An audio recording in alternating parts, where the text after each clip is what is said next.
down the street with a house in which she stayed. Hi loves, welcome and welcome back to my channel. Igama lami nguThembelihle wakwaBhengu, and on today's video I will be sharing with you guys the differences between South African schools as well as Taiwanese schools, well, based on my experience rather.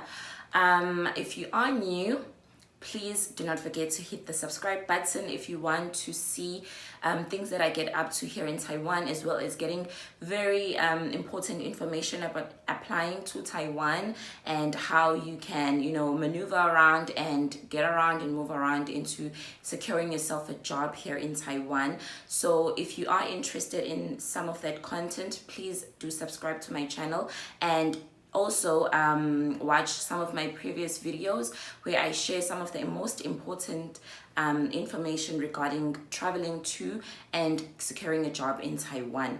Right, so on today's video, I've never actually seen a video similar to this one here on YouTube, so I thought and decided why not share some information so that you guys can have an insight of how is it really like to teach the students here in Taiwan, right? So the first video we spoke about the application process, and then the second video we spoke about how to get the visa, the requirements, and now I want you to understand, once you get this side, how is the experience going to be like.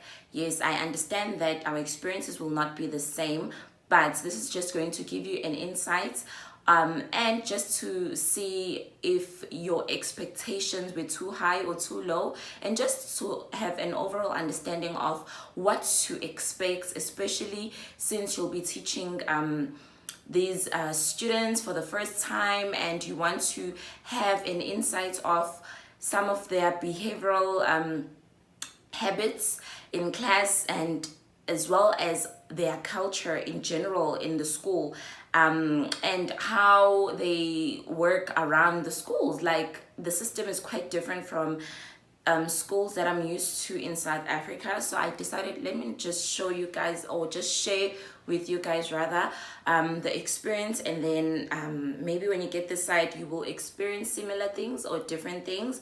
And if I did exclude, or if I did miss out on any other points, please do not forget to comment them down below.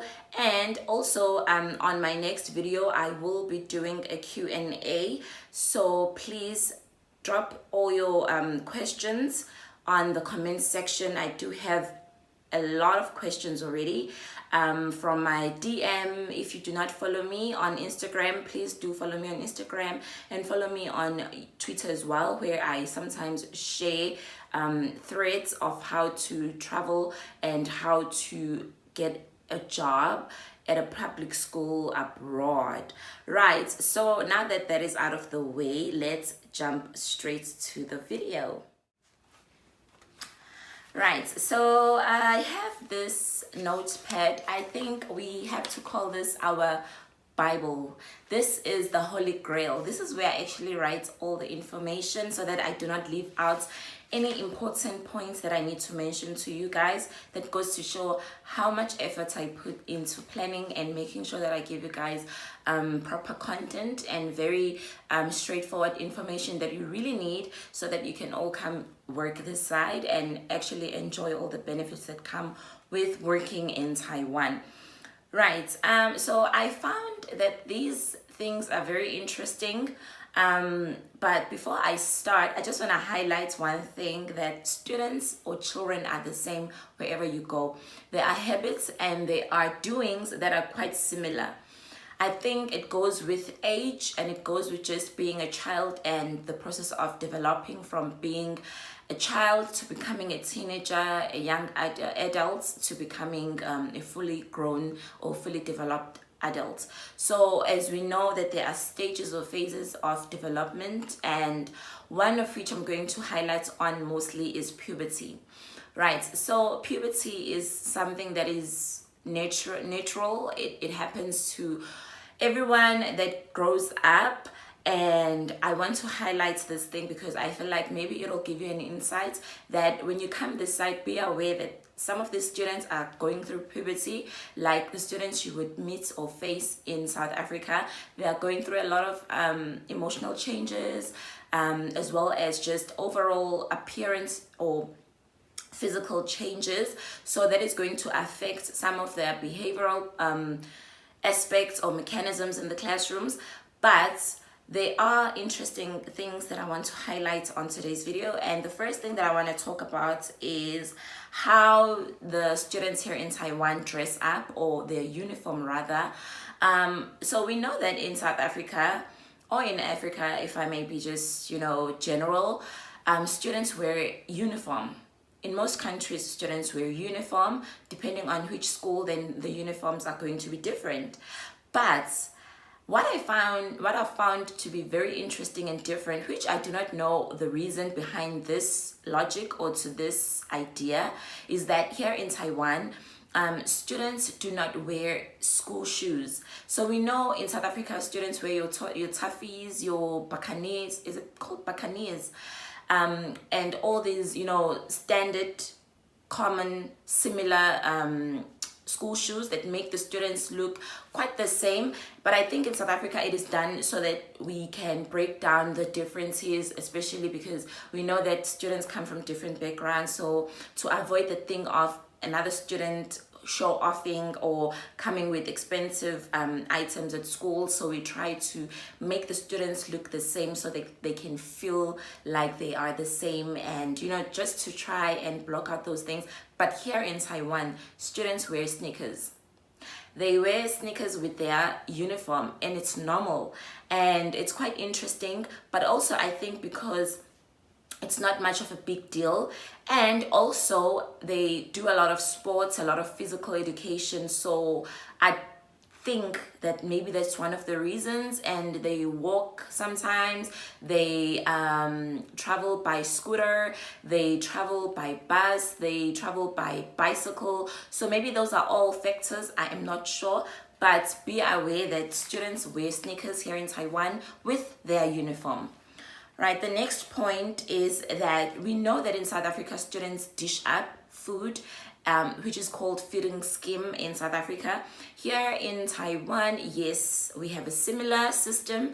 The students get to eat at school, but the only difference is that in South Africa, students have an option or a choice to also buy lunch at school or snacks at school.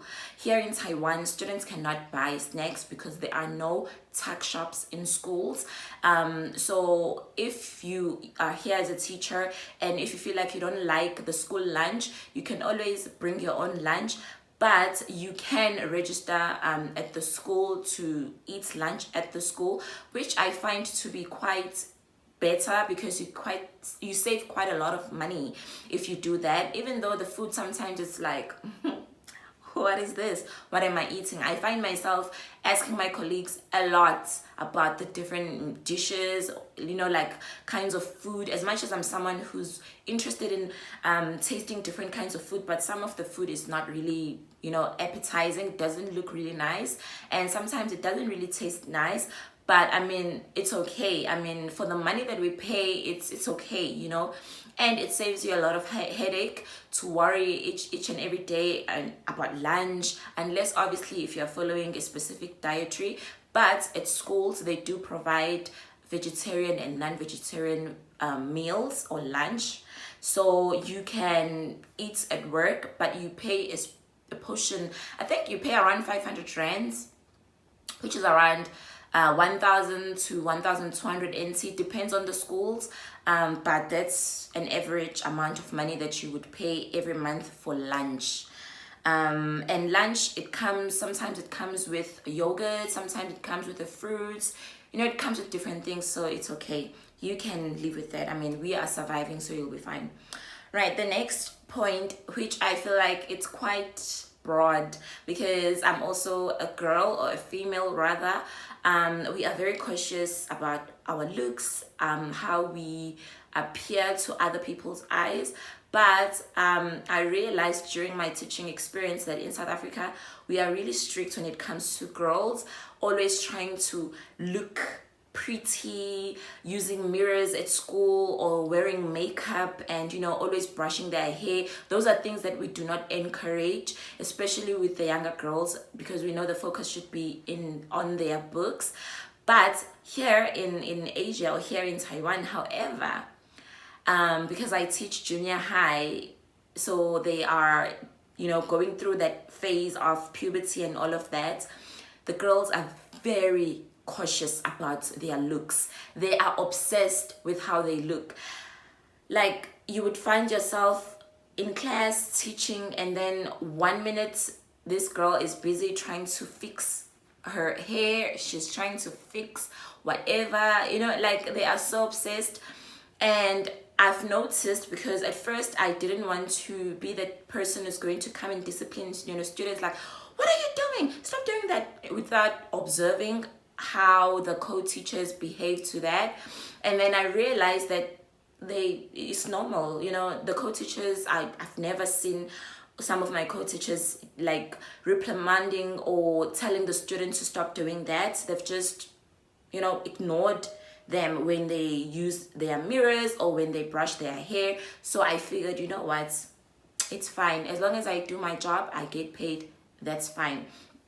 And some of the students have realized that they do use some makeup, but not heavy makeup.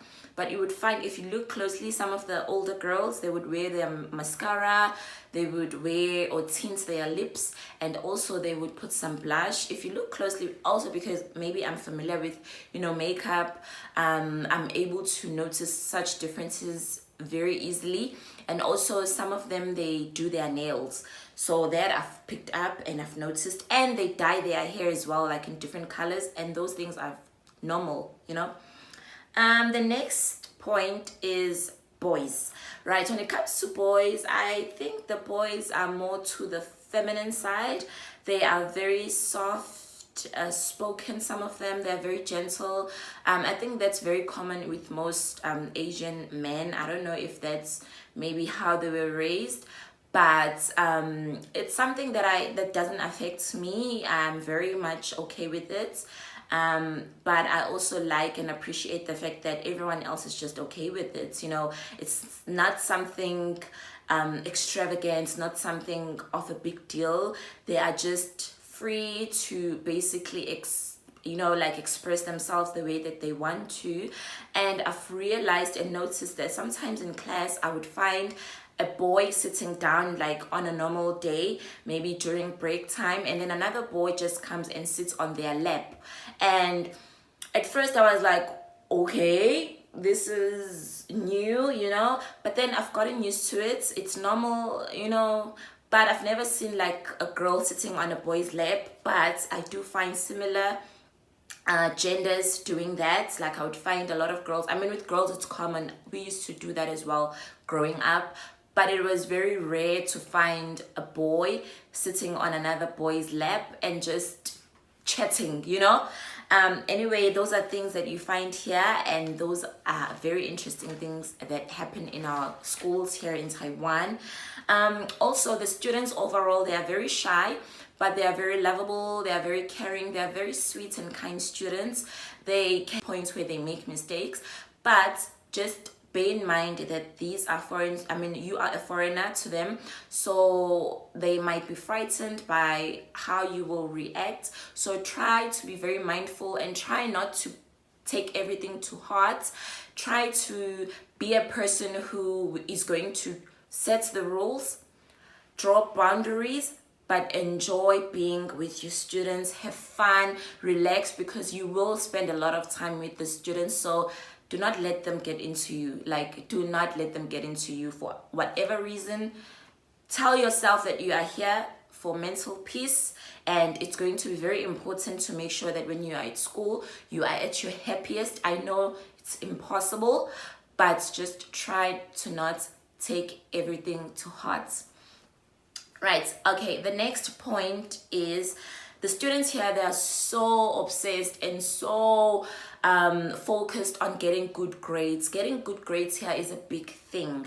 Not that it's not a big thing in South Africa, but in South Africa, guys, we know that the level or the standard of especially the passing rates, we know that the level is not so high. As time went by, or as the years have been passing by, the standard have been, you know, decreasing and stuff. But here, students are very obsessed with getting high grades because it's very much important, you know, to not lose face. So even the parents, they make it upon themselves to make sure that the students are attending extra lessons if they need that. That is why we have schools like cram schools, bushy buns, or private schools and international schools, whereby students get to go there to attend extra classes for English, math.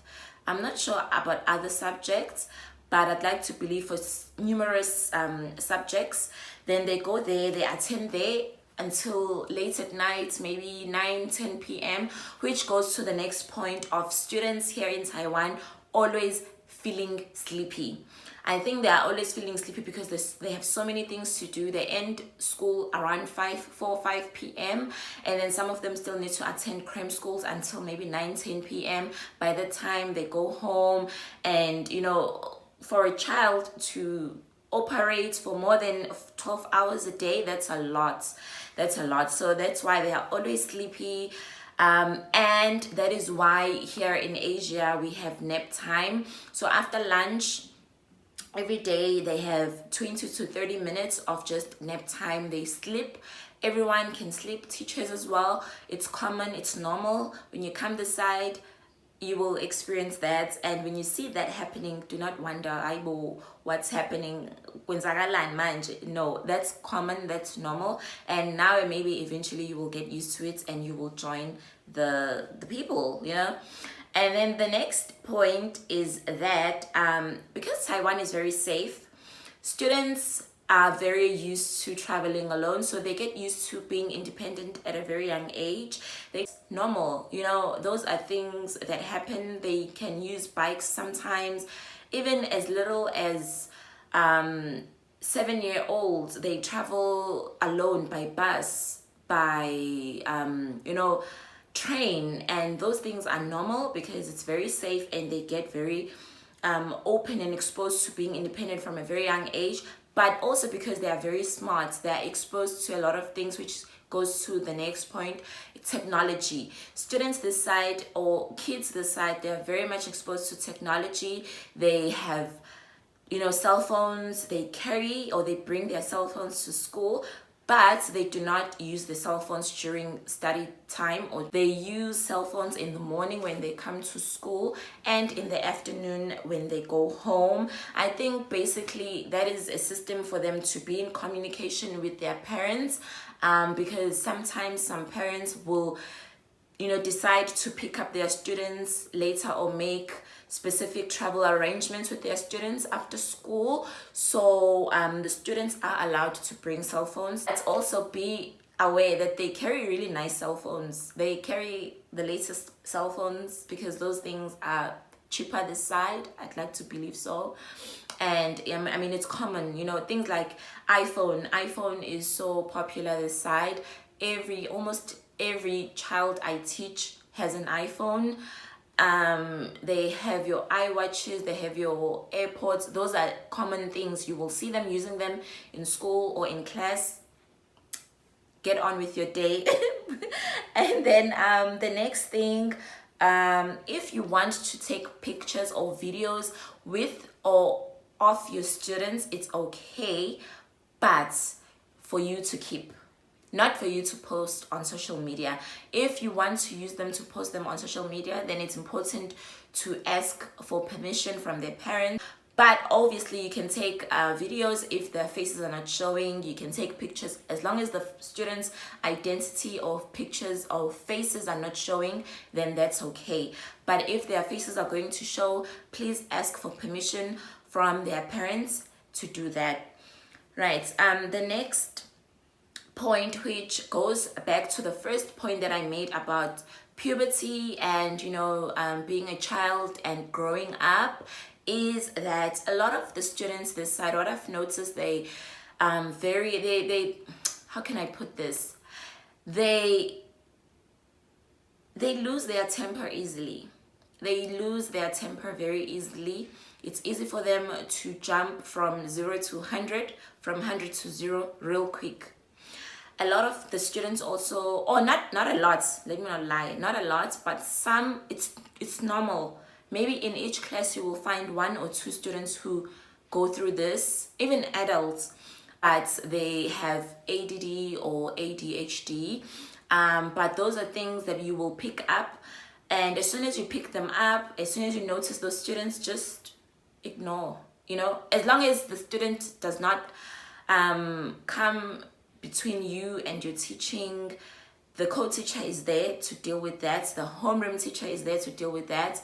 As long as they are not offending you in any way, just try to make sure that you don't let those things get into you, and try to not even pay attention to that and focus on the other students who are here to learn or who are in class to learn. Also, another point is students here are very creative, they're very artistic, they are very much talented, and they like to explore, they like to learn new things. So whenever given a chance, please teach them new things. They will really appreciate that, and those are things that parents and teachers, the Chinese teachers, will also appreciate. If you teach them something new, something they can know and remember, that's very important, because that is why you are here. You are here to teach them. So enjoy, have fun, let them be exposed to new things and new knowledge. That is going to be very much appreciated. Okay, the last but not least point is losing face.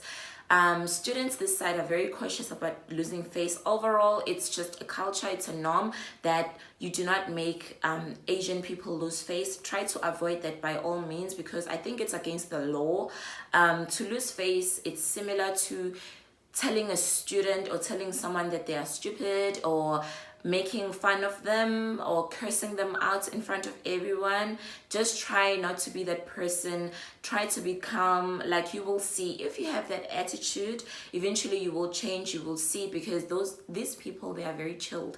I don't want to say these people, like Asian people are very chilled. They're very calm in most cases. You will find yourself developing that kind of energy and attitude, because there won't be a need for you to overreact. Sometimes you will work so much that you don't even have the energy to fight anyone.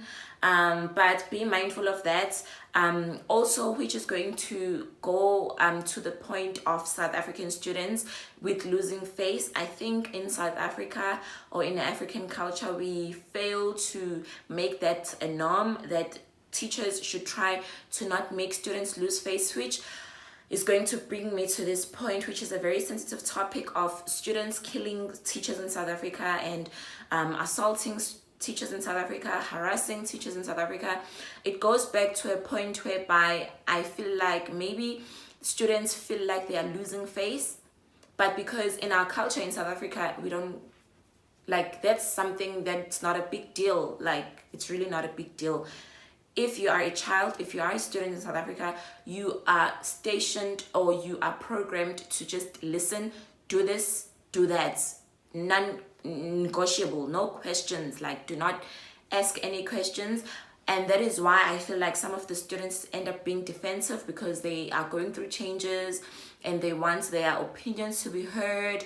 And the least we can do is just be gentle and to be kind to those students, because we know in South Africa they go through a lot. The situations back at home, they're not really nice or favorable. Some of them are going through phases like poverty, and all of that thing, even abuse at home.